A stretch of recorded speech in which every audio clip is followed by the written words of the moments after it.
Alappuzha SDV boys സ്കൂളിലെ 9ാം ക്ലാസ്സിലെ വിദ്യാർത്ഥിയാണ് ഡിജേഷ്. 4ാം ക്ലാസ്സിൽ പഠിക്കുമ്പോഴാണ് അച്ഛൻ ദീപുവിന്റെയും അമ്മ കെറ്റീഷയുടെയും പ്രോത്സാഹനത്തോടെ സ്കേറ്റിംഗ് പഠനം തുടങ്ങിയത്. വിശാഖപട്ടണത്ത് വെച്ച് നടന്ന 63ാമത് ദേശീയ സ്കേറ്റിംഗ് ചാമ്പ്യൻഷിപ്പിൽ കേരളത്തിന് വേണ്ടി മത്സരിച്ച ഡിജേഷിന് സ്വർണ്ണ മെഡലും കിട്ടി.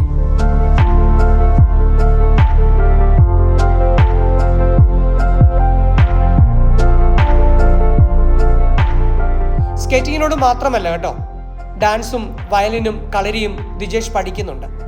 കളരിയിൽ വടിപ്പയറ്റിന് സംസ്ഥാന തലത്തിൽ 1ാം സ്ഥാനവും കിട്ടിയിട്ടുണ്ട് ഈ മിടുക്കന്.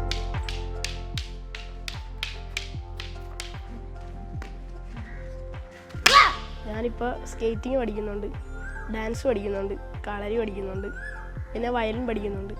ആദ്യം എനിക്ക് പഠിക്കണമെന്ന് ആഗ്രഹം ഉണ്ടായിരുന്നു. ഒരു ഷോ കണ്ടിട്ടായിരുന്നു പഠിക്കാനുള്ള ആഗ്രഹം. ഞാൻ എൻ്റെ അമ്മയുടെ അച്ഛൻ്റെ അടുത്ത് പറഞ്ഞപ്പോൾ അവർ കൊണ്ടാക്കിയതാണ്. അടുത്തത് ഏഷ്യൻ ഗെയിംസ് ആണ് ലക്ഷ്യം. അതിന് ഡിജേഷിന് കട്ട സപ്പോർട്ടായി മാതാപിതാക്കൾ കൂട്ടിനുണ്ട്. എല്ലാ പരിശീലനത്തിനും മത്സരത്തിനും അവർ തന്നെയാണ് ഡിജേഷിനെ കൂട്ടിക്കൊണ്ടുപോകുന്നത്.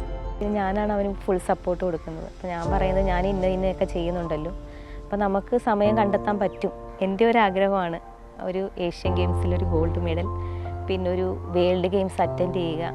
അമ്മയും മകനും എന്ന രീതിയിലാണ് ഞാൻ സപ്പോർട്ട് ചെയ്യുന്നത്. കാരണം അവർ രണ്ടുപേർക്കും ഞാൻ ഇതുവരെ ഒരു എതിർ അഭിപ്രായം പറഞ്ഞിട്ടില്ല.